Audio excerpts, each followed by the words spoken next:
Today, the loss of these 4 Americans is fresh, but our memories of them linger on.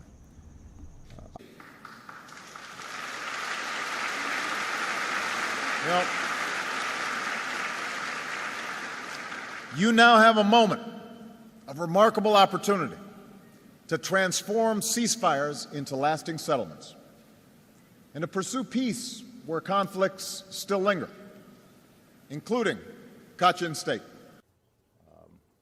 If and when he passes from this place, one thing I think we'll all know is that his legacy is one that will linger on throughout the ages. Oui, merci beaucoup.